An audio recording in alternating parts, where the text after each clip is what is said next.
Where's the milk? It's on the damn list. Don't put you on a damn list.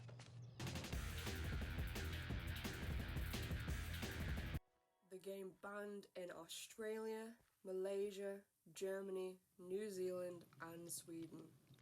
The game where you can literally piss on anyone and anything you want. The game where you can ride around in a mobility scooter while armed.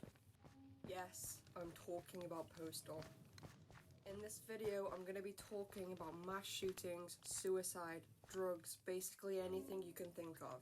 So if you don't want to hear about that, please click off now because Postal is brutal. I'm also going to be showing some graphic content that may be disturbing or upsetting to some people, so just be warned. This is Postal. It's believed to be the most offensive game franchise of all history, and it's not just towards certain demographics, it's everyone. It's kind of like a fucked up South Park, but instead of 10-year-olds making their classmates' parents into a bowl of chili, it's a middle-aged paranoid schizophrenic and his mental breakdown. This is Postal. During the Edmond Post Office Massacre on August 20th, 1986, a 44-year-old postal worker killed 14 of his co-workers and injured another 6. He committed suicide shortly after. All this happened in 15 minutes. Currently, that's the deadliest workplace shooting of all US history, and I really hope it stays that way. After that and other mass shootings perpetrated by postal workers, the term going postal started becoming popular. Running with Scissors, Postal's game studio, wears this term like a medal. Postal 1 is a shoot-'em-up style game that doubles as a psychological horror. It's one of the most prominent games that show that you don't have to hide jump scares to make it scary. It was released on September 27th, 1997, after Vince Desi founded Running with Scissors after he was fed up with making children's games. He broke off from his former studio, Real Software Productions, and made this absolute monstrosity. 10th of the 17th, 97. The Earth is hungry. Its heart throbs and demands cleansing. The Earth is also thirsty. The protagonist, known throughout the game series as the Postal Dude, reigns terror over the town of Paradise, which is set in Arizona. He believes he needs to be doing something like that because of the idea that the United States Air Force released an airborne agent called the Hate Plague that he must purge. Dude, down on his luck, has been evicted from his home. With this belief in mind, he manages to kill his way through various locations in the game and ends up in a US airbase. What seems to be a voice in Dude's head appears often to taunt victims, especially after consecutive kills. Probably all of the NPCs in the game are classified as hostiles, although seeing as the whole point of the game is that he's mentally ill, they are all likely to just be innocent people. At the end of the game, the dude enters a new location. The loading screen shows that he and the player are now in an elementary school, the text reading, 10th of the 23rd, 97. The hive has been cleansed, the source of the corruption has been caught, laid in a body bag, and dragged to the outskirts of existence. I'm going to show you a clip of this now because it is freaky as hell.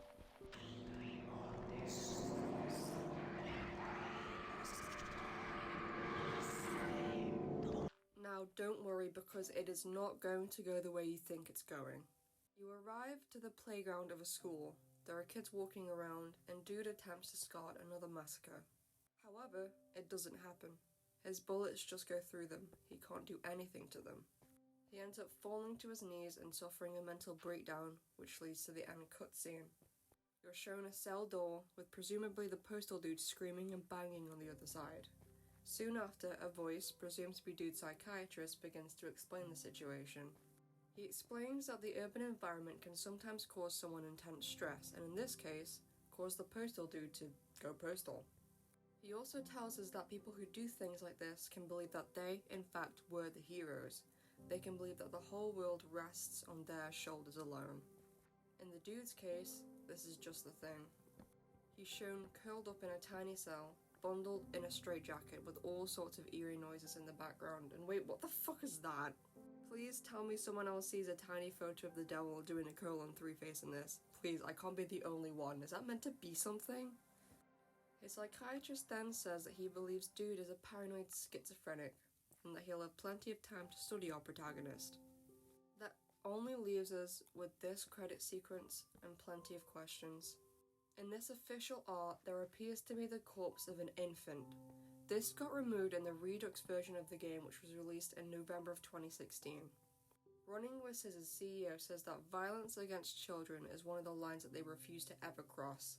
This is probably an ideology that came after 2007 though, as in that year the Postal movie was released, which showed the same kind of scene as the picture in the credit sequence of Postal. Aside from that, there are so many different thoughts running through my head about this whole thing. So he's a paranoid schizophrenic. Was all this in his head? Like the whole thing, the shootings, the locations, like everything?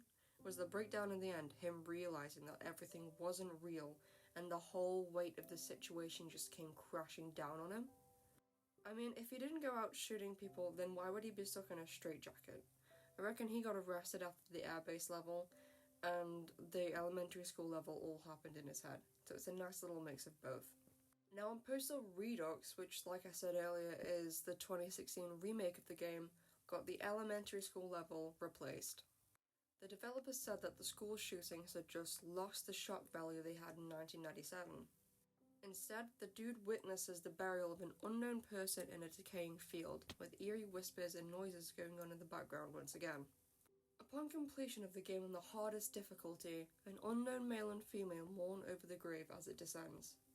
As the casket lowers and the world around him disappears and turns black, he suffers a mental breakdown just like in the original version of the game. He falls to his knees, shoves his head in his hands, and everything goes dark. The end sequence is the same as the original, only revamped. You can see way more and the images are even animated this time. In my opinion, it's way scarier. In the year 2000s, a Japanese version of Postal called Super Postal was released, which had two exclusive levels, Tokyo and Osaka. These levels remain exclusive to Super Postal until the release of Postal Redux in 2016. Moving on to Postal 2 now, Vince Desi seems to calm down a bit after his release of Postal because Postal 2 is way more palatable for me, although it still does have its moments. You can even take a pacifist route in this game, although it can be a bit difficult some parts. In this sequel, the Postal dude is now married to a woman who is only ever referred to as the bitch, so you can imagine this marriage was not the best. They live in a trailer with a broken AC and a cute little pit bull terrier called Champ who likes to pee on dude's boots. The game takes place within only one in-game week, and you have a to-do list of tasks for every day. The dude unhappily does these tasks for his wife, which get more and more crazy as time goes on. Unlike Postal, Postal 2 takes place in a first-person open-world setting. You can also make it as violent as you want. When I played a smidgen of it, I played it as civilly as possible, but obviously I did have a tiny little bit of fun at times. The list of chores are different every day, ranging from get milk to get napalm. But there's one that you can unlock by doing one simple thing. Urinate. Lots. If you piss on people too much in this game, you can contract gonorrhea, which you then have to attain a cure for at some point. If you contract this, on Friday it hurts when you pee, and your pee turns green. Just simple video game fun. In day 1, the Postal dude is thrown out of his trailer by his wife and his boot gets pissed on. He's not allowed to come back in unless he finishes all of his chores. The list is as follows. Pick up paycheck, cash paycheck, get milk, typical Monday stuff. The dude recently got a job at Running with his game studios and goes to see his boss, good old Vince. On the way there, the pathway to the building is blocked by protesters calling themselves Parents for Decency, who are protesting against gay people. It's up to Dude, aka the player, if he wants to just walk past the protesters or kill them all. As the game's motto goes, it's only as violent as you make it. Either way, the dude survives whatever happened and finds his way into Vince's office to collect his money, only to be told he's been fired. I'm not gonna lie, the voice lines are so fucking funny. While writing this, I was trying to find a clip of the firing scene, but I just found a compilation of his voice lines and you need to see it. Nothing personal, man, but you're fired. Cool. Real cool. I tell you to get your stuff, but somebody already took your action figures.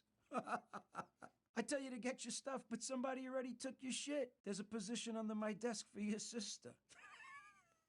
If you want to watch the whole thing, just search up Postal 2 Vince Desi and you'll find the video like immediately. Anyway, you have the option to either kill Vince and everyone in the building or just walk out. Whatever you do, when you pick up your paycheck, the protesters from earlier storm the building with weapons. Whatever you choose to do, dude survives and is able to go on with his day. Postal isn't all sarcastic fun and games though. There's a few darker moments to it that leak through. Like the graveyard that gets fuller every day no matter if you kill people or not, or the eerie noises that were taken from Postal 1 and implemented into parts of the game. Like the sound 29.wav. It can be heard near the estates.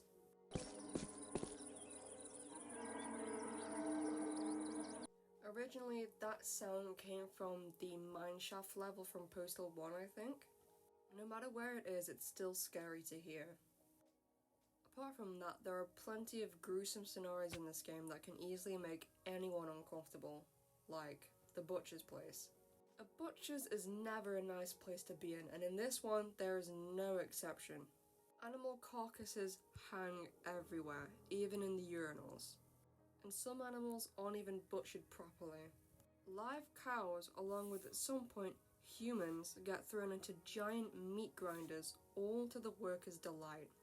The days go by, and things get a bit more crazy, like a terrorist group attacking the church due to tens, getting kidnapped by hillbillies and forced to walk around in a gimp suit. In day 2, you even go to get an autograph of child star actor Gary Coleman for the bitch, but police end up trying to arrest him, which causes another gunfight to start. Would you please sign my petition? What is wrong with you? You gotta be fucking kidding. On Thursday, you can get a napalm launcher from the neighborhood napalm factory, after dude discovers the weeds in his garden are growing too big. I do this in my garden too. Then after you complete the numerous jobs for each day, Friday arrives. The big day. That day, the postal dude goes to the junkyard to get an alternator so that he can fix his car that he broke on Monday. Once he gets the alternator, a tower falls and destroys a fence keeping some dogs out, which blocks the exit and lets the dogs out, which attack him until he exits the junkyard. After that, he gets a note that says there is a package for him, so he goes to the parcel center. But when a carrier gets it for the dude, it explodes, making the carriers attack the dude to get their revenge. Friday also happens to be Uncle Dave's birthday, and the postal dude wants to give him a birthday gift. So when he goes to the compound, Uncle Dave's party is taking place. However, before the party could really start, the building gets stormed by the ATF. Things get heated and dude manages to escape the siege. Friday is also the day you can get the cure for gonorrhea if dude has it. After completing all the jobs you need to do that day, the Paradise Times releases a news article that announces the beginning of the apocalypse. This feels like the hate plague from the original Postal, so is this the same thing? Is this apocalypse the same as the one the dude had imagined in the first game? I don't think we'll ever really know. All NPCs will attack dude even if he doesn't have a weapon, and whether you kill them or not won't affect the ending. Once dude gets back to his trailer, the bitch reminds him of something that he forgot. A rocky road.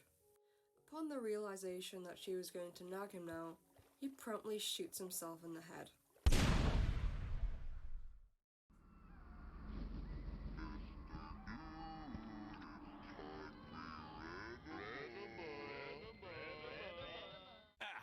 Oh man, it was just a horrible dream.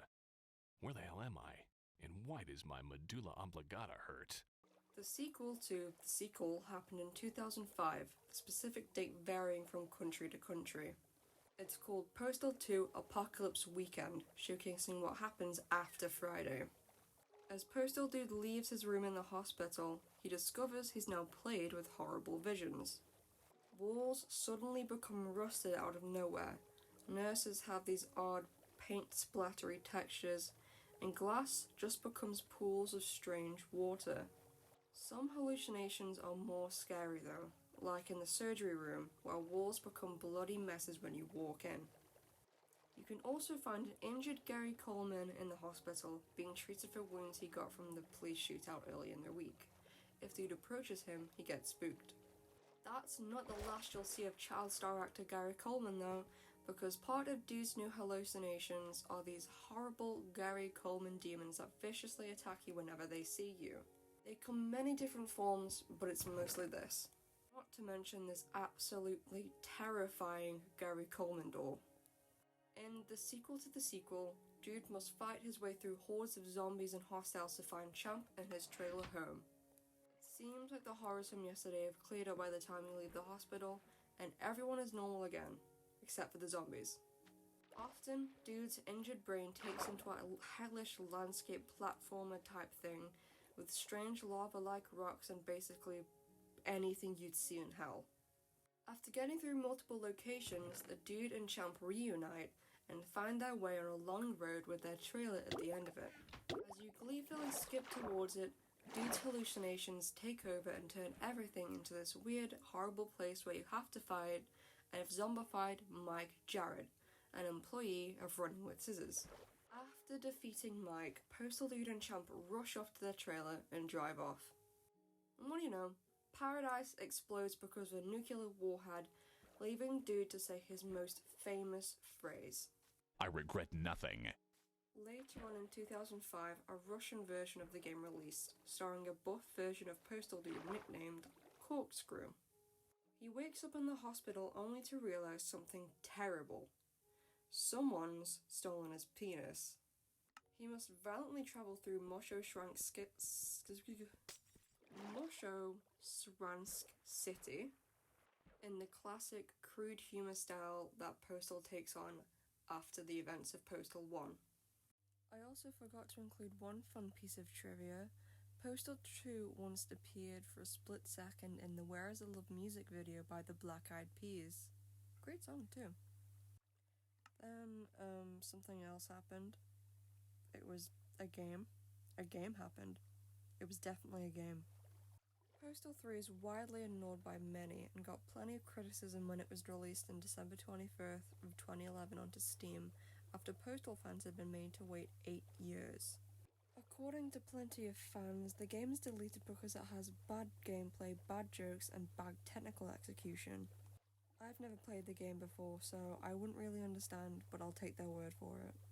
Unlike Postal 2, Postal 3 is shot from an over-the-shoulder third-person perspective, although it still has that open-world aspect. It's also the only game in the series to officially be removed from the Postal timeline. After nuking the town, the Dude finds himself in Paradise sister town called Catharsis. Without money or fuel for his car, he goes out in search of employment. There are two paths that he can take, the good path or the insane path. There are so many different things you're made to do in this game, so I'll just go over the basics. If you choose the good path, you'll take on the role of a police officer, with your first ever job being to tase some homeless men, so obviously you're a saint. Okay, so fun fact, at this point in the video, I lost all of my notes for every single game following that, and it really peeved me off. But it's okay because I'm a hard worker and I will rewrite everything like 10 times better. Another fun fact, in the Russian version of Postal 3, there's actually a DLC weapon called the Fart Gun. You can also urinate on a copy of the game in the updated version of Postal 2, which awards you with the achievement Screw That Game. It seems Running with Scissors just wants to laugh this whole thing off like nothing happened. I would as well. On November 21st, 2022, the game was deleted off of Steam. Not because it's a bad game, surprisingly, but because it had issues with the Act Control DRM.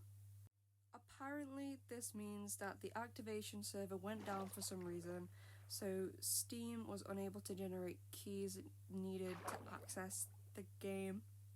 Question mark. Thank God. Now, on both of the paths, there are an insane amount of jobs to do, and I won't talk about them. There's just way too many for a game that everyone wants to forget ever existed.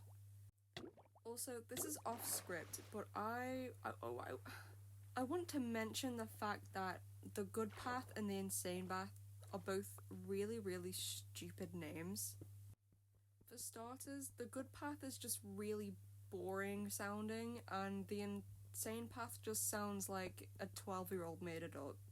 The Insanity SMP. It's hardcore Minecraft. But I will say that the good path includes a gay rodeo, a monkey, an elephant, and a laser pointer.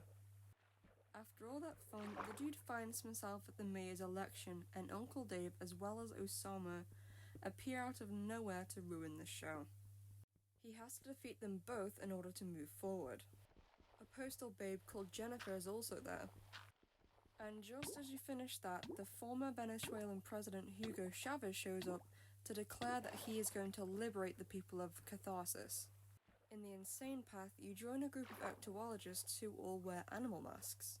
You meet them at the start of the game as they try to rob the bank to fund their operations. It's here when you can choose to either help them or help the police.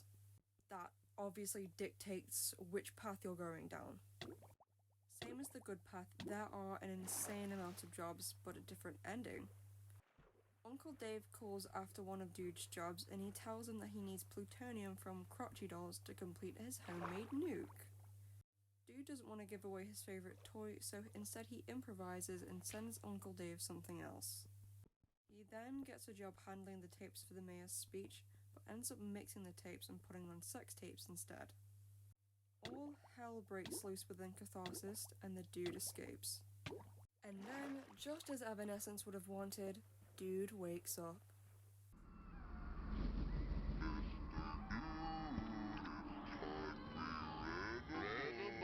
Yes, it turns out that whole thing was just a horrible dream. A dream that lasted about 11 years. A coma-induced dream. See, when the nuke went off in the middle of paradise, Champ saw a cat outside the window of the car and jumped out. Dude then suffered one final hallucination and crashed the car while swerving to get Champ back. We return to paradise when it's run down and even more deserty than before, with a more Fallout-style atmosphere. Each location/level has its own weather caused by the odd radiation affecting the surrounding environment. The game is set up in the beta style, the style used in Postal 2, Postal 2.2, and now this one, Postal 2.2.2. The Postal dude has some new skills too, including the ability to flip people off with an accompanying "fuck you." Also, he can now dual wield any weapons after drinking an energy drink, aka kind of Habib's power station. And thanks to improvements with hit detection, the dude can now kick people way below the belt for extra gaming fun. There's also a sneaky little reference to the Fallout franchise in this game, that being a water bottle. It's a little item called Nuka Agua and it can restore dude's piss ammo back to 20. There's also new hostiles, including zombies, survivalists, and ginger people. Dude's first priority is to find his bestest friend in the whole wide world, so he goes out into the town to ask people if they've seen him. Although upon showing civilians Champ's photo, they react with terror and run away. On the highest difficulty, they shoot Dude immediately. One kind soul actually gives him some intel though and advises him to go speak to the wise man. With this knowledge, he decides to be safe and go check animal control instead. However, shit happens and a group called the HAAT, Humans Against Animal Testing, show up to release the animals, and an elephant ends up blocking the exit. After all that action, the dude is hungry and wants to go to Caucasian to get some fast food. And then in classic Postal fashion, there turns out to be a big queue. I'm gonna leave that off there and pick up in a part 2, where I'll hopefully go over the end and all my theories. I'll see you in the other one. Bye!